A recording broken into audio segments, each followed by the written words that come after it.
Bonjour et bienvenue à tous dans l'interview de Vincent de la Minute Apple. Salut Vincent. Salut William. Alors, comment vas-tu ? Eh bien écoute, moi ça va très bien, je suis très heureux d'être ici. Alors, est-ce que tu peux nous présenter ton podcast, la Minute Apple ? Celui pour lequel je t'interviewe en fait. Alors, écoute, la Minute Apple, c'est un podcast sur Apple, puisque le nom le dit. En fait, autour du produit Apple, en tout cas le produit Apple est un prétexte pour inviter des gens sur Internet qui travaillent dans l'informatique, dans le web, voilà. Donc j'essaye comme ça, d'avoir des profils différents, des métiers différents autour du produit Apple. Ça me permet en fait d'avoir un premier point commun avec les invités et c'est assez sympa parce qu'on discute premièrement des applications, voilà, sur iPhone. Si on est sur Mac, on discute des logiciels. Donc c'est un premier point d'accroche et ça permet tout de suite d'avoir une conversation et c'est assez sympa ça. Oui, je me souviens le podcast avec MyTF1 notamment, qui n'est pas forcément un produit Apple, mais qui est dérivé des produits Apple. Oui, ils avaient fait une application, je les avais interrogés sur l'application, en effet, qu'ils avaient fait, voilà, c'était...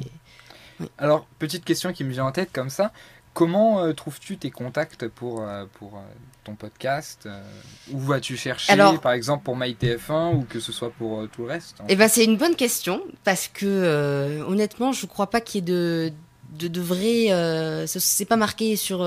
Il n'y a pas 10 conseils à suivre, il n'y a pas une liste, voilà. C'est pas comme une recette.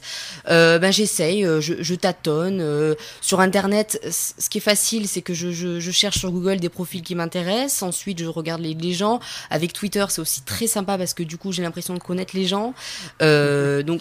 Souvent, c'est une petite intuition qui me dit que cette personne va être intéressante et je discute un petit peu avec elle par téléphone, par Skype, et puis voilà, je lui propose une interview et généralement, voilà, c'est comme ça que je fais. Mais il n'y a pas, en tout cas, chaque invité, c'est différent.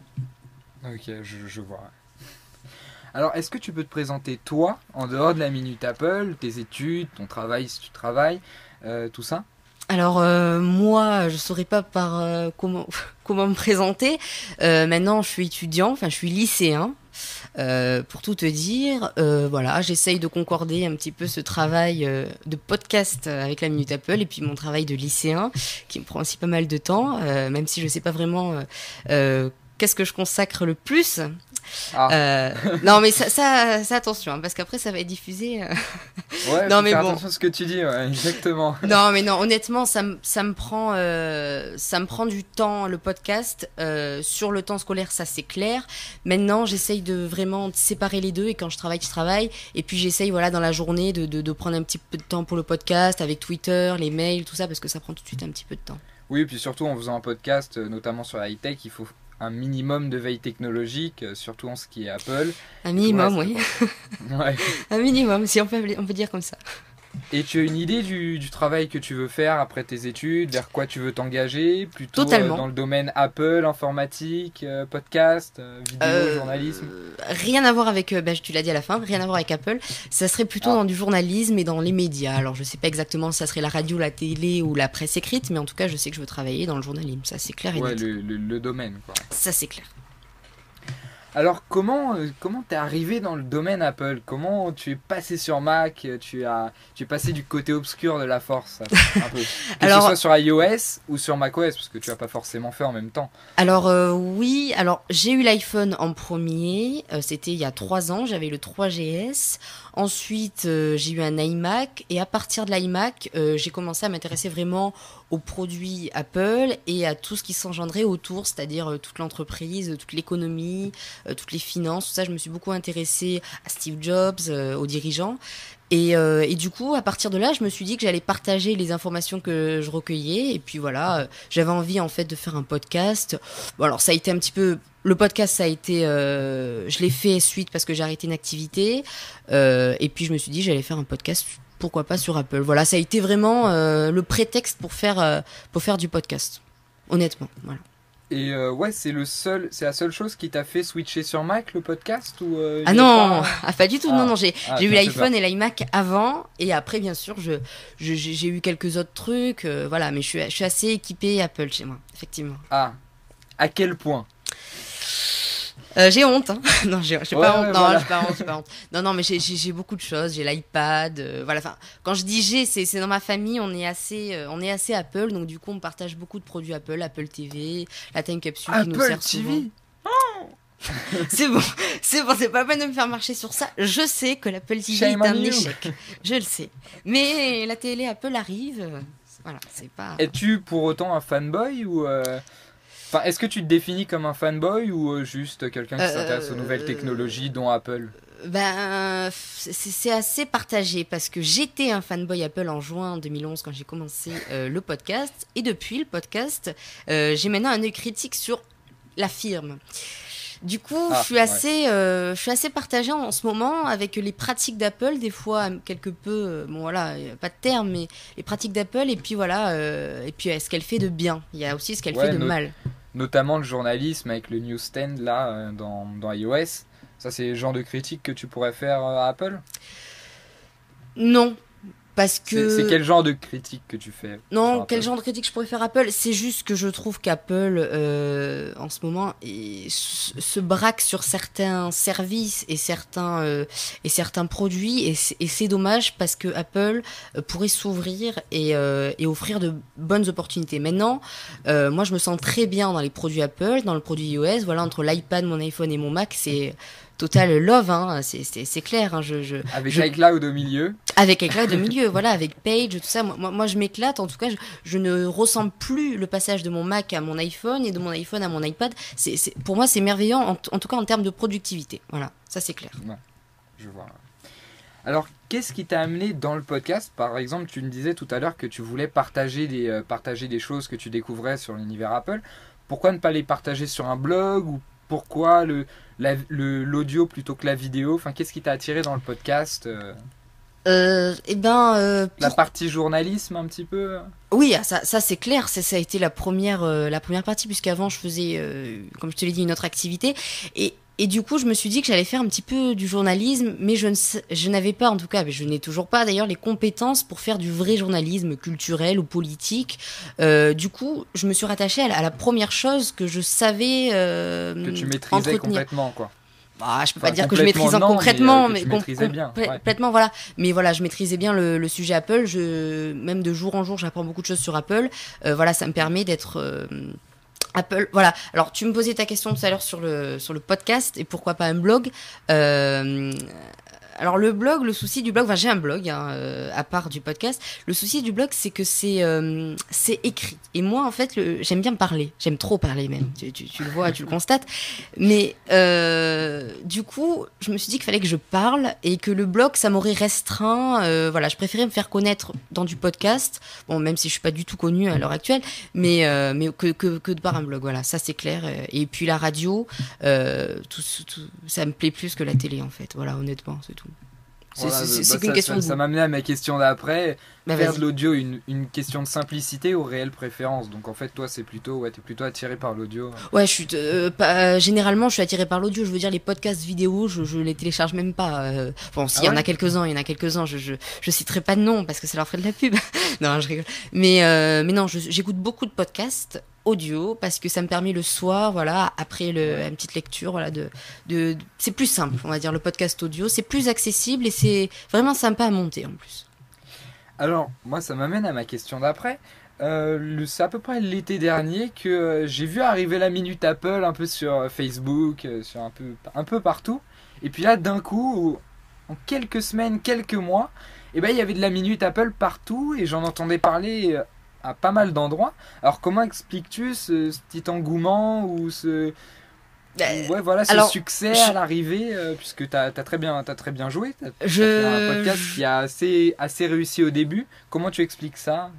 Bon, je suis pas sûre que le terme engouement soit non plus très approprié. Bon voilà, maintenant je sais que j'ai quelques auditeurs qui me suivent, ça me fait énormément plaisir.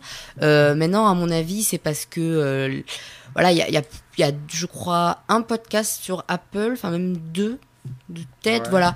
C'est quelque chose qui intéresse. Et puis voilà, moi je sais que c'est par les invités que les auditeurs viennent. Mon premier invité, ça a été JC Frog, qui est un blogueur assez connu. Donc du coup voilà, ça a commencé déjà à me bouche à oreille, tout ça. Exactement.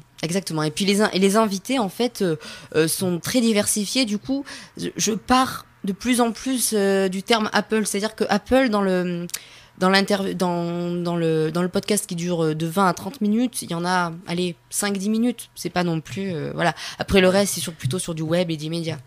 Ouais, voilà, j'ai remarqué que ça a changé au fur et à mesure. C'est-à-dire qu'au début, il y avait plus d'Apple qu'aujourd'hui, il y a d'Apple dans ton émission. Et ben, c'est ce que je disais au début. Au début, j'étais un fanboy Apple. Je le suis moins. Voilà. Tiens, en parlant de l'émission, de la durée, c'est sur quel format la Minute Apple ? C'est sur du 20-30 minutes. Et sur quelle structure, actualité, dossier ? Eh ben, il y a une espèce de flash info comme à la radio, puisque j'aime beaucoup la radio, donc je me suis dit que j'allais faire un petit flash info. J'ai une chronique, donc on va dire un billet, comme je l'ai pas écrit sur le blog, mais du coup je l'ai écrit sur la Minute Apple, voilà, un petit billet, pas un coup de gueule, mais voilà, un petit billet où je retrace quelques trucs. Là, je parle tout seul, et puis il y a l'interview, il y a les magazines, voilà, je crois que j'ai fait le tour, voilà. Alors, avec quels moyens techniques fais-tu la Minute Apple ? Quel matériel ? Quel logiciel ? Bah moi il y a rien de très spécial, voilà, là j'ai le micro que je vais utiliser pour la Minute Apple parce que je l'utilise pas encore celui-là. Mais sinon voilà, j'ai un micro USB, ça c'est des Shure, voilà, j'en ai plusieurs pour mes interviews, ça me permet, voilà. Là en dessous j'ai une table de mixage, bon là je peux pas la montrer, mais voilà, j'ai une table de mixage qui me permet d'enregistrer les trucs. Bon voilà, j'ai un petit peu la panoplie du podcasteur en mouvement, et à terme là je compte investir dans un enregistreur numérique parce que c'est assez pratique et j'en ai pas. Voilà, donc c'est embêtant. Et puis j'ai le casque. Ça, c'est important pour le podcasteur. Oui, forcément. Voilà. Et au niveau de la post-production, donc montage, voix off, tout ça, tu utilises quel logiciel ? Tu fais comment ? Tu passes à peu près combien de temps ? Alors déjà, voix off, c'est assez simple puisque je suis seule. Ouais. Donc voilà, donc j'ai pas une équipe à gérer. Et puis le montage, pareil, c'est moi qui fais tout. Bon, c'est assez rapide. Bon, l'interview, ça dure un petit peu de temps entre l'écriture, parler avec la personne. Généralement, ça me dure pas mal de temps, plus le montage qui dure assez de temps. Donc je fais ça à part. L'interview quand même. Je fais ça dans la semaine du podcast. Hein. Je fais pas ça directement, c'est pas enregistré tout de suite. Et après, sinon, je mets 40 minutes à peu près à enregistrer le podcast. Et en même temps que l'enregistrement, je fais le montage en fait. En même temps. Voilà. Dans les 40 minutes, voilà, il y a un petit peu de montage. Je mets les bêtes, voilà. Voilà, ça dure vraiment de 20 à 40 minutes. Voilà, c'est pas plus. Pas plus, non. Et puis après, il y a la mise en ligne, tout ça. Bon, voilà, c'est tout au niveau de la préparation, donc à part la veille technologique que tu fais tous les jours au quotidien, pour préparer un épisode en particulier, par exemple une interview, une chronique, un billet, tu passes à peu près combien de temps dans la semaine à faire ça je sais pas, j'ai jamais compté mes heures. C'est bon, je commence à parler comme non, j'ai jamais vraiment compté. Maintenant pour un interview, ça me prend quand même le temps d'appeler la première personne, après je lui écris plusieurs mails, après on se recontacte pour l'enregistrement qui dure éventuellement une bonne heure quand même, le temps de tout mettre en place si je vais chez elle ou si on se déplace. Après je passe 2 bonnes heures, si ce n'est plus, à faire le montage, et après voilà, après, je demande confirmation à la personne interviewée, et puis voilà, ça se passe. J'ai mon produit monté, je l'incruste le samedi quand j'enregistre le podcast, et voilà. Et au niveau des ratés du podcast, j'imagine bien qu'il y a des prises, des prises que tu rates. Est-ce que ça diminue au cours du temps ? Est-ce que ça augmente ? Ah non, ça a considérablement diminué. Je vais même te dire la vérité. Au début les 5-6 premiers podcasts, je coupais tout. C'était simple. Je réenregistrais tout. À mon avis, je mettais peut-être 1h30 à enregistrer les podcasts. C'était assez énorme. Ouais. Je coupais tout, toutes mes respirations. J'étais complètement. La manie du cut de la respiration, je connais aussi. Ouais. Voilà. Donc et puis après, maintenant, en fait, je vais la rapidité. Et puis c'est beaucoup plus naturel. Voilà. Même au début, j'avais mis des effets sur ma voix, des trucs. Voilà. Là, j'ai complètement arrêté parce que c'était presque superficiel et que voilà, c'est plus simple d'aller à l'essentiel. C'est plus simple, puis ça se voit quasiment plus du coup. Enfin, ça se voit pas, on n'y fait pas attention. Puis la respiration, c'est naturel, quoi. Donc bon. Oui, c'est clair, mais bon, c'est pour ça on m'a même dit que ça faisait pas naturel du coup quand je coupais la respiration. Donc j'ai eu raison après, je pense, de laisser tout ça et de laisser les ratés. Mais j'ai quelques petits ratés à mon avis. Ça sortira quelque chose dans les best-of, surtout sur les interviews. Il y a des bons petits prises. Ouais, les best-of, j'attends ça. Ouais. Ouais, les interviews, c'est assez sympa. Ce qu'ils disent avant, après, c'est assez rigolo, ouais, surtout quand je me déplace. Ouais. Alors, dernière question pour les auditeurs, les personnes qui vont regarder cette vidéo, ce podcast. Qu'est-ce que tu recommandes aux personnes qui veulent se lancer dans le podcast, que ce soit audio, donc ton cas, donc niveau logiciel. Ah tiens, tu m'as pas dit le logiciel que tu utilises? C'est simple, hein, moi je suis quand même à fond Apple, donc du coup j'utilise ce qui est très bien fait chez eux, GarageBand. Voilà, pour le moment j'utilise GarageBand, ça me convient parfaitement, c'est simple, ça va à l'essentiel et c'est super, c'est génial. Moi je trouve que ce logiciel il est complet à la fois simple, c'est fou. Et après il se dit pas fanboy. Non mais non, voilà, tout de suite on dit ça. Ouais. Alors ouais, je reprends ma question. Qu'est-ce que tu leur recommandes pour se lancer, que ce soit à partir de zéro ou à partir de quelque chose voilà, dans quoi investir, sur quoi se concentrer ou ne pas se préoccuper? Moi je crois pas qu'il y ait vraiment de conseils. En plus, je suis pas très bien placée non plus pour donner des conseils aux gens qui vont commencer. À mon avis, il faut suivre ce qu'on a envie de faire, surtout parce qu'après, il faut savoir que le podcast, il faut qu'il dure. Et si on n'aime pas ce qu'on fait, ça va pas le faire. Si on fait ça pour une quelconque raison, parce qu'on aime bien ce sujet, mais bon, au final, on s'en fout un petit peu. Bon voilà, j'ai passé beaucoup de temps sur Apple, j'y passe encore plus, mais ça me plaît. Donc pour le moment, voilà, je vois pas le bout du podcast. Il s'arrête pas pour le moment. Voilà. Surtout niveau motivation, c'est important. Quand tu fais un podcast que t'aimes pas, enfin, ou de sujet qui ne te plaît pas, ou en tout cas tu ne l'adores pas, forcément tu as moins de motivation et tu vas faire quelque chose de moins bonne qualité. Ah non, ça c'est sûr. Et puis surtout après, il faut être régulier dans les. Bon, ça je le dis bien sûr, c'est bien sûr. On dit toujours ce qu'il faut faire, on le fait pas. Bon, je suis régulier, hein, mais je crois que j'ai fait une fois un décalage d'une semaine. Il faut être assez régulier et pour être régulier, il faut aimer ce qu'on fait et puis surtout voilà être motivé, pas avoir peur de passer du temps dessus, voilà, c'est tout. Ouais. Bon merci à toi. Est-ce que tu as quelque chose à rajouter pour nos auditeurs? Eh bien écoute, merci à eux de nous avoir écoutés, voilà. Et puis si vous voulez aller faire un tour dans la Minute Apple, pas de souci. Voilà. Okay, merci à toi de nous avoir laissé ton temps pour se poser, poser ces questions. Et puis à la prochaine. À très bientôt. Ciao. Ciao.